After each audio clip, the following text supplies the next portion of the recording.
There we are. Uh, Great. Thank you very much for that introduction and for everybody who is here today. Um, First and foremost, I would like to thank Zana van Leeuwen, Stephen van Impe, and their colleagues at the Planten Moretus Museum and the Hendrik Conscience Heritage Libraries for inviting me to really dig into this research via their Notenboom Fellowship last fall. And again, I'd like to thank Daniel, who attended that workshop that I offered on materiality and book structures during that trip and invited me to present on our progress for the Faust project here today. So let me pull up presentation.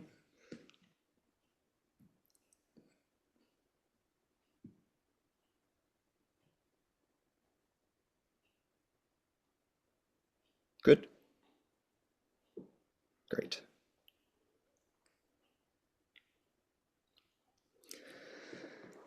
So, as late as 2006, Miriam Foote reports in Bookbinders at Work that, quote, not much use has been made of the descriptions and explanations written by the binders themselves or by interested observers of the art or craft of bookbinding.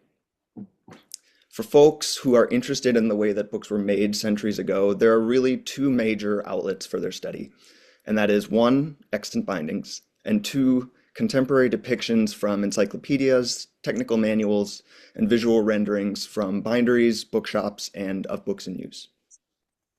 The biggest concern to the surveyor of historical book bindings in modern collections is the perpetually elusive representative sample.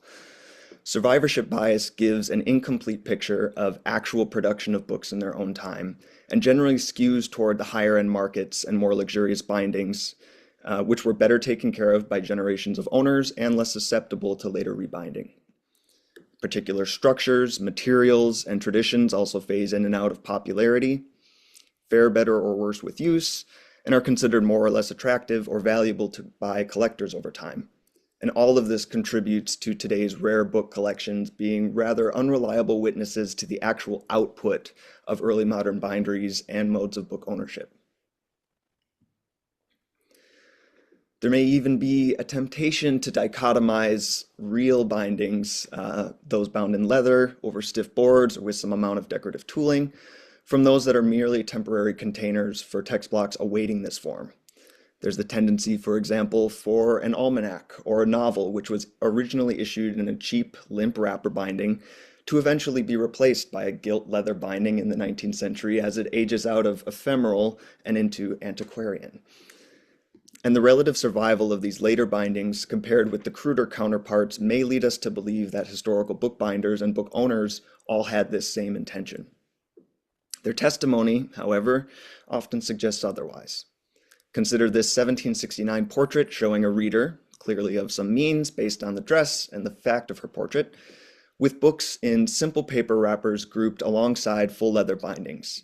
In spite of there being in completely untrimmed edges and a marbled paper wrapper which doesn't even fully cover the text block, there's no suggestion of their being unfit for regular use or intended for any other form.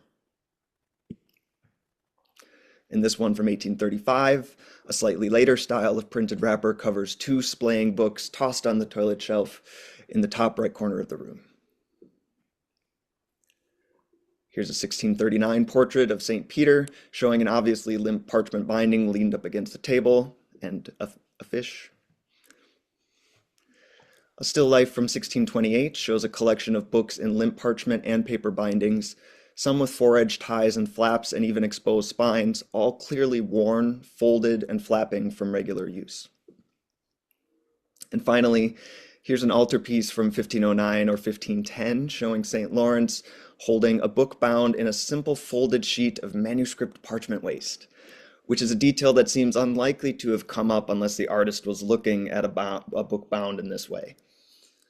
The fact of these books being actively read in these states suggests a reality in which books leave binderies in perfectly serviceable, simple bindings alongside the hardier specimens that come down to us today. Much in the same way as a modern reader might choose a cheap paperback or a slightly more expensive hardcover copy of a given title from a 21st century bookstore.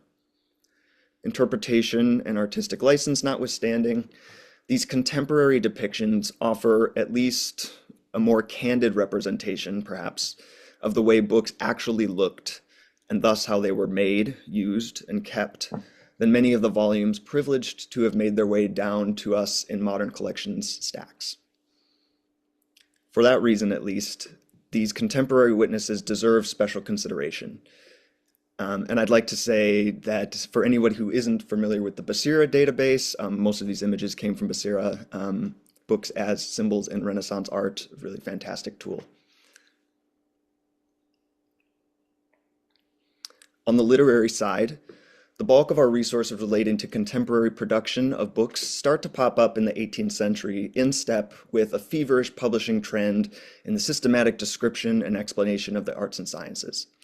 A notable example, of course, is the grand enterprises like Diderot's Encyclopedia, which includes descriptions of bookbinding and other trades made by interested but non-specialized observers, alongside monograms created by practicing craftspeople.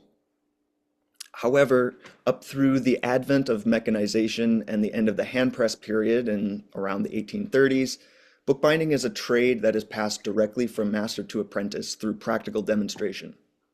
There's really no need for a manual, as every element of the work is learned while on the job.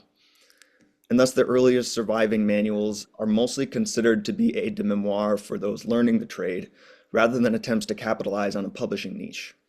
Pictured here in the center is the 1658 Dirk de Bray manual, with a title page stating explicitly that it was not the work of a seasoned master sharing his knowledge, but was rather, quote, written while he was still an apprentice and illuminated with his own original sketches. There are practical constraints in play here as well. A well-established guild system offered tradespeople the privilege of operating in a given city, with distinct roles and restrictions delineating the work of bookbinders, color makers, printers, paper makers, and booksellers. That any one of these groups should infringe upon the activities, and thus the business, of any other, was a subject of many orders and legal disputes. The same is true for the divulgence and publications of one's own skills, lest it impact the livelihood of other workers in your given field. Certainly for the production of decorated book papers, undertaken in both specialized workshops and by bookbinders themselves for their own bindings, it's accepted that recipes and techniques for their production were of crucial financial importance, and certainly not to be shared out of pride or academic interest. In 1766, a ledger of the Moravian Church mission in Fulneck, near modern Leeds in Yorkshire, England, explicitly deems that one Brother Schlazer would train other brethren in the production of paste papers, as seen on the right there, under the condition that he maintained strict control over the color-making recipes and supply, agreeing to, quote, not show any person in England, nor to sell or use any color for paper but for the shop. And this environment then of transferred knowledge and trade secrecy, detailed explanation of the pre-modern bookbinders' processes are both a rarity and a liability, simultaneously full of potential insight and fraught with unclear veracity. First and foremost, early bookbinding manuals offer a primary account of working processes, recipes, and lists of the tools and materials necessary to undertake the work. They often explain facets of bookbinding which are not represented by finished extant objects, and provide environmental context for the trade beyond the bench, including the cost of materials, organization of workspaces, timeframes for various processes, and general craft terminology. On the other hand, many later printed texts claiming to be corrected, updated, or otherwise authoritative include claims unverified by the authors and content unscrupulously copied from earlier publications. Even wholly original descriptions are obfuscated by repetition, unclear wording, steps given out of order, outdated or unstandardized terminology, and references which no longer hold meaning for a modern reader. The nature of apprentice training lends itself to regional variation and the perpetuation of long-standing habits which may or may not be representative of popular or even common practice in a given time or place. In the case of an author who has just learned his craft or is learning his craft, we find essentially a list of whatever the new individual bookbinder considered to be the most important or interesting or complicated elements of his work, rather than an objective and systematic description of the processes from start to finish. And one cannot help but note in the Faust manual, as we'll get to in a bit, for example, multiple and primary pages of instruction dedicated to the bath sizing of paper, which is something that was generally handled by paper makers everywhere except for Germany, where Faust trained, or to the several lines on how to use a compass or dividers to portion out sections of the spine for sewing supports. And to quote him, he says, "If you want to take 3 bands, you take the compass in 4. If you now take 4 bands, you must take the compass in 5. If you want a book with 5 bands, you must take the compass in 6. The more bands you make, you must take 1 more on the compass." Thank you for that, Faust.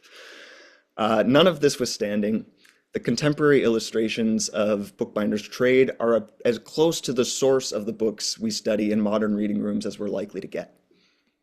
In spite of their being presented as objective descriptions, they inevitably comment on their own biases through the terminology they use, the way they organize information, the tools and methods they choose to describe, and even more so in those that they leave out. For example, the things that they assume are common knowledge or what's taken for granted. Thus, these manuals reveal the daily realities of working binders and prompt a reevaluation of whether what they describe as normal or common corroborates or challenges our prevailing perceptions of bookbinding in a pre-modern world based on the books that we're left with.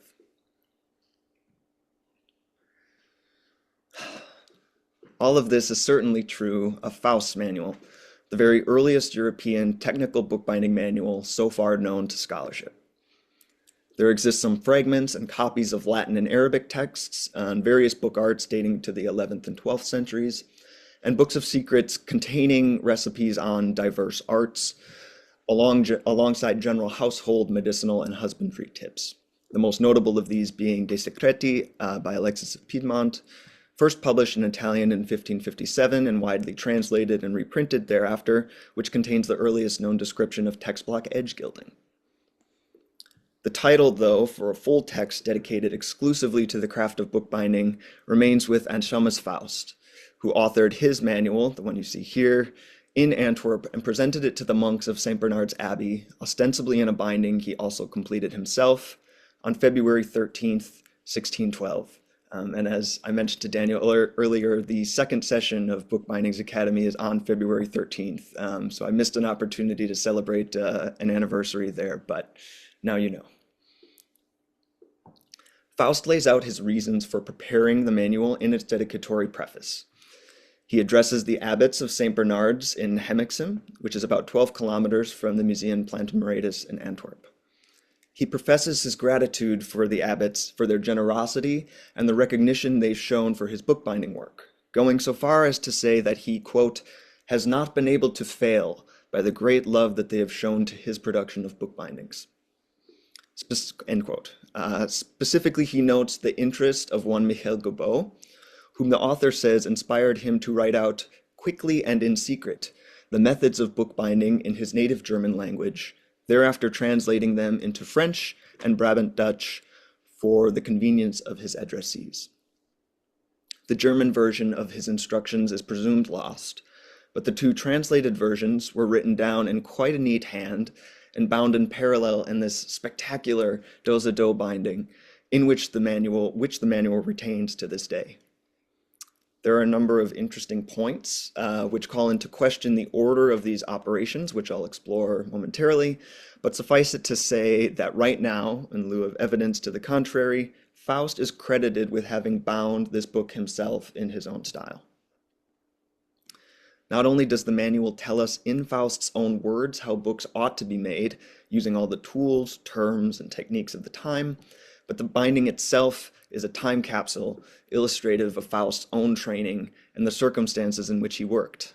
It functions as a sort of Rosetta Stone tying together 3 different sets of terminology for the making of books and, as we will soon see, betrays Faust's German bookbinding training in a new setting, prompting consideration of the ways that these materials and techniques have spread and developed over time, and what it means for Faust to have completed such a project. Of Faust himself, not much is known outside of the few years surrounding the production of his manual. He says himself that he is a German and claims that he is a bourgeois or citizen of Antwerp plying his trade in that city. He appears in the registers of the Planten Press, having purchased several books for binding from the printer in 1612 and 1613. He holds a debt for some of these purchases which will go unpaid for several years until it's finally dropped from the Planten account books as a loss in the 1650s. In a register of booksellers in the area dated 1610 to 1618, he's listed as a resident of Diest, a town 70 kilometers southeast of Antwerp. And this is corroborated by two documents in the archives at Diest, formal requests on his behalf for the deferment of additional debts, both dating from September 1614. And I would like to thank Jurjen Munk, conservator, for sharing and sharing these documents with us. Wonderful sources. One wonders if in these contexts, the ostentatious binding and the gift of a manual to the monks at St. Bernard's was an attempt at securing some kind of protection or patronage from the order. Without additional evidence, however, this is merely speculation. What we know and are likely to learn about Faust's rest with his manual and the connections we're able to draw from its creation, use, and survival. That being said, the manual's movements throughout the last 400 plus years become murky almost immediately after leaving the author's hands. A table of contents, written in a different hand and on different paper stock, was added to the end of the Dutch language text, apparently by somebody who tried to use the manual, probably at St. Bernard's sometime in the mid to late 17th century. In 1672, a massive fire at the abbey left several buildings completely destroyed, and according to church records, books were thrown from windows to save them from the blaze. Presumably, the Faust manual was recovered by the abbey afterward. Several books in 17th century bindings that once belonged to St. Bernard's Abbey are now housed at the Hendrik Conscience Heritage Library, discoverable owing to their provenance search function on their catalog. Thank you for making that happen. Many of these books feature gold-tooled stamps of the Abbey's coat of arms, as you see there, along with the library's initials, BLSB, along with ink inscriptions on their title pages in various iterations of Bibliotheca Loci St. Bernardi. I myself am not a paleographer, but several of these appear to have been added by one very diligent monk who sometimes included his own name, Godfrey Bouvert, and a date that tends to land in the late 1720s. We have no idea how diligent Bouvert was in his markings, but the Faust manual does not contain this particular inscription in any form or any other abbey-specific provenance markings, only his own personal address to the abbey. The French Revolution saw the dissolution of monasteries and a general chaos which seems likely to have informed the journey of the Faust manual. The monks at St. Bernard's were displaced in 1797, and only in 1836 returned to resettle in a new abbey at Bornem. The abbey's assets were collectively either sold off, smuggled to St. Michael's Abbey in Antwerp, which was destroyed during the Belgian Revolution in 1831, or ultimately deemed property of the state and absorbed by the École Centrale in Antwerp. If the Faust manual had gone the route of many books at that point, it would likely have ended up in the city library, which has since become the Hendrik Conscience Heritage Library. As it happened, the manual was probably sold privately at some point during those 200 years, and the next owner that we're sure of is Frederick Verachter, whose ink inscription is present on the bottom corner of both title pages of the Faust manual. Verachter was a longtime archivist for the City Archives of Antwerp from 1820 to 1863, and a passionate bibliophile and collector who, among other things, took a great interest in recording the history of the city of Antwerp and published widely on this topic, including surveys of early craftspeople in the area, art collections, and the development of the national culture. Apparently, though he was not a very friendly man, and following a life of financial and interpersonal troubles, Verachter's entire Bibliotheca Antwerpiana, some 3,000 volumes related to the history of the city, was sold privately in one big batch to Gustav van Havre, a politician in Antwerp from the 1860s to 1880s. This is likely to have happened between Werachter's forced retirement from the city archives in July 1863 and the public sale of the rest of his library in March 1864. The sale allegedly included a handwritten catalog by Werrachter for this collection, which, if we could find it somewhere, might shed light on when and where Werrachter acquired the Faust manual. Gustav van Avre is probably the owner who added the 2869 bis 38 sticker and graphite inscriptions on the Faust manual, and you can see the worn one there on the right. And that's based on at least two other books at the Hendrik Conscience, which bear similar stickers, and Van Avre's own bookplate with matching ink notations. The Van Avre collection was known to contain a huge number of important works related to Antwerp, and the public auction of his estates were the subject of controversy and a concentrated effort by curators in Antwerp to fundraise and ensure that the materials stayed local.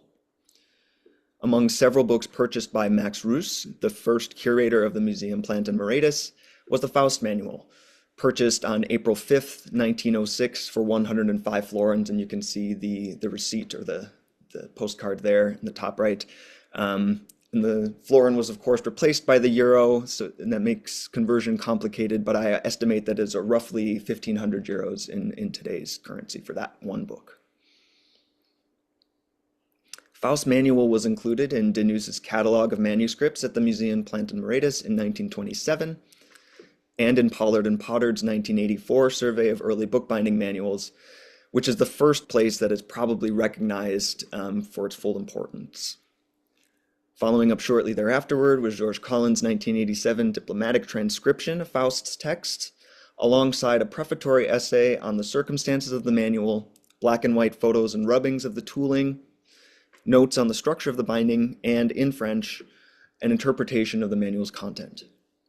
The Faust manual has made appearances in a 2005 exhibition catalog from the Museum Planten Moretus and in Miriam Foote's survey of early manuals in 2006, and in a podcast produced by this very group in November of 2024. Which brings us up to the current project. I was first made aware of the Faust manual's existence through Miriam Foote's book in July 2024 while preparing a separate paper on 17th century text block edge coloring recipes.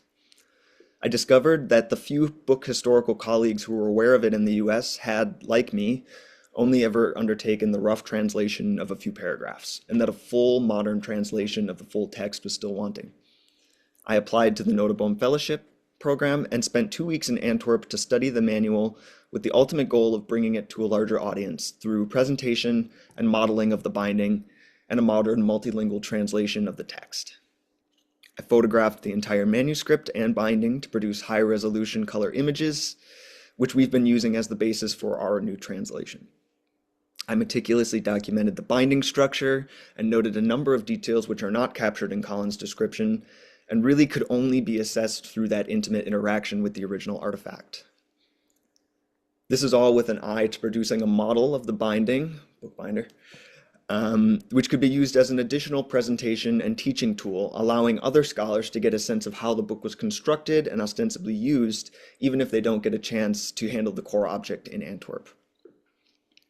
I also spent a week studying bindings at the Hendrik Conscience Heritage Library, which have provenance markers for St. Bernard's Abbey and were previously owned there, to see whether any of them have evidence of having been bound by Faust or at all influenced by his instructions. And from this point on, I'll dig into the specific materiality of the Faust manual as an object with a few sneak peeks of our ongoing translation. Ah, what a beauty. The Faust manual is particularly exciting for retaining its contemporary binding, and an exceptional one at that. It is half alum-tawed do-za-do binding with painted parchment over pasteboards. The French and Dutch texts are thus given in parallel, each with their own front cover, red painted on the Dutch, green on the French, and a shared back cover between the two. Describing the binding in the order of process, each text block is made up of at least 8 sections of approximately 4 nested folios, in an antique laid style paper. There are torn stubs, spans of sewing thread, and space in the joint area suggesting that at least one full additional section of paper was torn out at the back of each text block, but whether these contained additional content or just blank leaves is unknown. The paper contains a watermark of a small horn resting on a shield, which, per the Cologne text, is referred to as a hichet, and closely resembles the briquet reference number 7862, shown here, which was ostensibly produced in the Brabant region in 1593. The paper is of a variable thickness, but tends toward a slightly heavier weight with an average of 0.15 to 0.2 millimeters by manual micrometer. It has a warm, just ever so slightly pinkish brown hue, and a very consistent and even color and fiber distribution. The sections are folded in quarto, and the overall text block dimensions land at 20.5 centimeters high, 17 centimeters wide. A portion of the deckled edge, which fell shy of the text block edge and avoided trimming, which is in that center photo. It's very, very difficult to see because it's not darkened by text block edge coloring, is present on page 3 of the Dutch texts and suggests a fairly conservative trim, and thus an initial sheet size of approximately 34 by 41 centimeters, or at least that much. The text blocks are sewn all along over 4 double raised vegetable cord supports, which are treated as a single support. So you have 2 cords per support. The sewing thread crosses over to the far side of each support in the direction of sewing, wraps around the outside of both cords, and re-enters the section on the near side, so 2 holes. In my study of 2 dozen other Bernardine bindings at the Hendrik Conscience, this does not appear to be an uncommon approach, but it is not described by Faust explicitly. In fact, in his instructions for a parchment binding over boards, he inexplicably leaves out the method of sewing altogether, skipping directly from beating the text block to dividing the spine with a compass, presumably to place sewing supports, and then goes right to gluing up, rounding and backing, and plowing the text block edges. The cord support ends seem to have been trimmed at the shoulder after sewing. The text blocks appear to have been rounded and backed and given 45-degree shoulders, but through use and the removal of those leaves or whole sections at the back of each text block has brought the spines mostly flat or wonky. The text block edges are fully painted, green for the Dutch text and red for the French, in colors opposite those used on the painted board parchment for each text, but seemingly using the exact same colorants. And based on my previous research, these are probably vermilion for the red and vergot for the green, which is a mixture of indigo and yellow orpiment. You can see the little yellow orpiment particles there. But this is an educated guess without XRF analysis. Parchment strip linings are present between the supports, though on both texts they seem to have been skipped on the headmost panel, which is apparently unlined except for the end bands. These are of a sewn, stuck-on variety, with tricolor thick linen thread over folded parchment core, which is trimmed to the width of the spine and adhered in place. 3 pasteboards, 2 outer and 1 shared inner, appear to be attached only through transverse parchment linings and the paste downs. The boards are not back-cornered or shaped in any way, but they are rather thick, approximately 4 millimeters, and they're cut to produce 3 to 5 millimeter squares all the way around the text. The covering is striking, but bemusing. Generally, anyone looking at a half leather binding will find that the leather has been applied first to the spine and the corners, with the secondary covering material, being paper, cloth, or something else, trimmed to cover the irregularly paired edges of the skin and applied over the top. In the case of the Faust manual, the opposite is true, in line with Faust's own instructions. Both outer boards appear to have been first covered with uncolored parchment in a quarter binding style, that is, covering all of the board up to two fingers from the spine.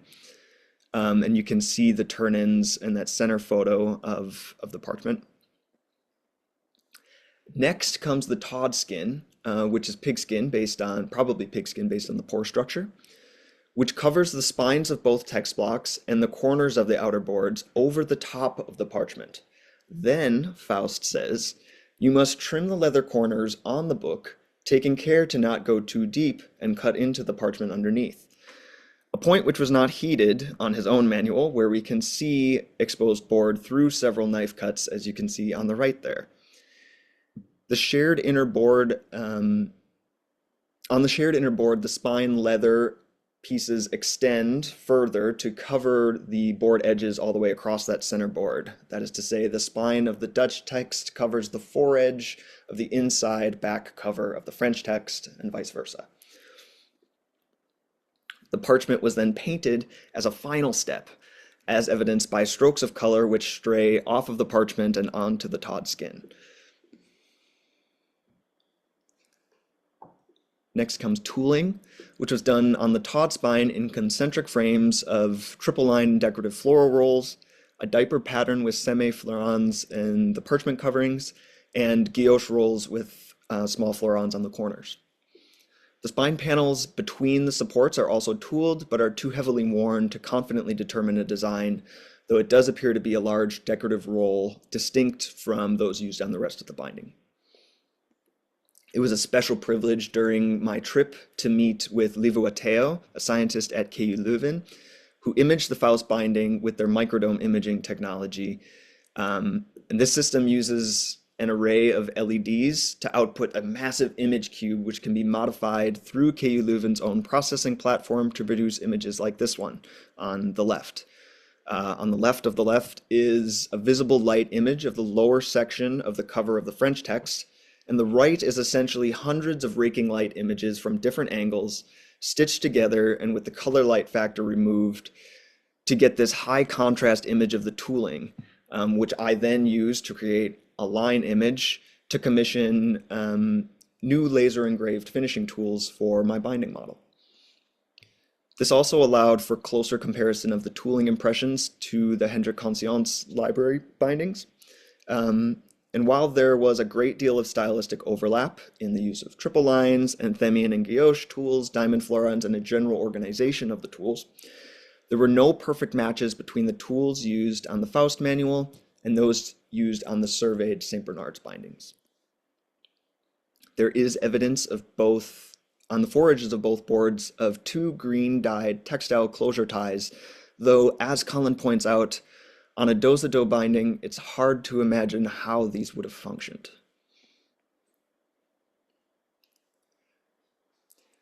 The only paste down which is not obscured by later alterations is the one on the front board of the Dutch text. At the end of the Dutch text is capped by the later table of contents folio, which is fully pasted in at the back. And the French text has a full-page bookplate or checkout sheet on the interface of the front board and an island paste down, standing sheet of paper at the back, different dimensions and paper stock than the rest of the text block. And again, this makes me wonder about the manual's production. If it had been written and then bound, I would expect to see an appropriate number of leaves for the text and neat self ends at both the front and the back, neat paste downs. If the book had been bound blank and then written, I would expect to see some evidence of the original paste downs underneath these later island leaves, but this doesn't seem to have been the case either. The manual appears to have undergone at least one bout of repair, probably sometime in the last 50 years, with both head and tail and end cap joint areas of the French text stabilized with new alum Todd skin and a thin Asian paper supporting cap areas, board edges, and over some exposed sewing supports. So that's the binding. What a delight. And now we come to the manuscript that this incredible binding holds. The text is seemingly written in a single hand using 3 separate inks. Brown-black for the majority of the text, a dull brown-red, which is likely an organic red like matter, for the running titles and keywords, and a bright red ink, likely vermilion, used for a few keywords and the title pages. The text is ruled with organic red lines, which are marked by pinholes still visible on several leaves. And I'd be grateful to hear from any blank book specialists whether these pinholes signify in any way whether the book was ruled and or written before binding. The pages are organized with single or double red rules on all four sides, leaving healthy margins all the way around the text. 2 centimeters at the head edge, 4.5 at the foredge, 3.5 at the tail, and 2.5 centimeters in the gutter. This is true of all the main content for both languages. However, the title pages and dedicatory text are ruled differently, with the text coming all the way up to the page edge on some leaves, ultimately varying between 3 centimeters down to 0 on the Dutch title page. You can see the text almost runs off the edge. And this again prompts questions on the order in which these pages were written relative to the main text and to the binding. The manual's do-si-do structure creates 2 front covers with equal priority. There's really no back cover or an implied order or hierarchy to these manuscripts. There are, however, a number of small details which seem to lend precedence to a cascading translation from the author's German to Brabant Dutch, followed by a translation into French from the Dutch rather than from the German. Shown here is page 4 verso of both texts, Dutch on the left and French on the right. And you can see the difference in the 2 red inks used in the ruling and the running titles, as well as the prioritization of the more expensive mineral red on the Dutch text. This is used on both title pages, the red ink, after which the French text completely switches over to a cheaper organic red for all emphasis and running titles, while the Dutch maintains this bright red mineral ink for nota bene markers, running title, and section titles up through the recto of page 6, and then switches over. Possibly this points to a prioritization of the Dutch text over the French, with the intention to use the more expensive red pigment for the whole project until financial constraints set in. Of additional note is the borrowing of Dutch words into the French text, where French translations were apparently not available or unknown. The table of contents added by some later user of the manual is adhered at the end of the Dutch, and on page 17 of the French text, the copyist mistakenly starts writing out the chapter header on half leather binding in Dutch, ends in the middle of a sentence with etc., and starts a new page going back to the Dutch. Going back to the French, excuse me. The full text is under active translation, but has already turned up several delightful anecdotes, including that the curve of a rounded spine should resemble half of a sliced apple, and instructions on judging the goodness of paste by its similarity to, quote, mucus from the nose. And in the Dutch there at the top, you can see snottebillen. In both texts, the instructions start with several pages dedicated to the sizing of paper, quote, to make it suitable for writing on, with explanations on how much glue and water to add to a pot, how to manage the temperature and viscosity as you stir it over a fire, finally how to run the unsized sheets through the sizing bath and hang them to dry. According to Merriam Foote, this was a distinctly German practice. Whereas the rest of Europe printed on already sized paper, Germany printed on unsized papers and sized them after the fact, making this a task which would have landed on the bookbinder's lap after the sheets left the printer, because sizing creates a stronger paper for folding, beading, and sewing. That middle image with the red ink there is not a paragraph break, but actually an illustration by Faust on how the freshly sized sheets should look when they are hung up in rows to dry. Faust goes on to address a few different binding styles, again notably failing to include a description of sewing anywhere, but including references to books bound in either wooden or paper boards, and in a, quote, half-leather style, which is followed closely on the manual's own binding. He covers the gilding of parchment and in leather, both wet and dry, binding a book in velvet, and several pages are spent on the preparation of inks and colors for leather and parchment. He dedicates several short sections to the use of white or tawed skins, and often mentions an alternate German style of accomplishing one thing or another, highlighting how deep his regional training runs. I'm especially interested in at least 2 references shown at the bottom there, well, 2 different languages, but 2 references to den Patron, or the model, the pattern, by which the author refers directly to the book in which his instructions are presented. He says, "Look, here's how half leather binding is done. Look at the model, the book you're holding." If Faust was the author and the binder, it's possible that he could have visualized his intended binding while the manuscript was being written on unbound sheets. But perhaps it makes more sense that he should be referring directly to a book in front of him, already bound in blank, as the pages were being filled in with his notes. Tradition exists for both stationary bindings or pre-made blank books produced for folks to write in, and for illumination of manuscript leaves in advance of binding. Is there a way to discern which of these applies to the Faust manual? Furthermore, we tend to think of bookbinders as rather unskilled laborers who were mostly illiterate, at least up through the 18th century. Notwithstanding the fact that Faust reports that he himself put to paper these instructions, is it practical to suggest that he dictated these self-references to a third-party copyist? Or would we assume less by saying that he wrote these words down himself? Could he have been all at once author, calligrapher, and bookbinder?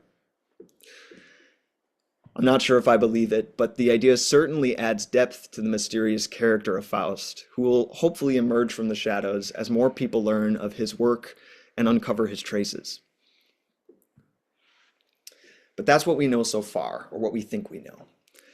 Our translation is ongoing, and as we work with the 1987 diplomatic Colin transcriptions and our new images, we're hoping to derive a normalized Dutch and French texts in addition to new German and English translations to open up Faust's words to a global research audience.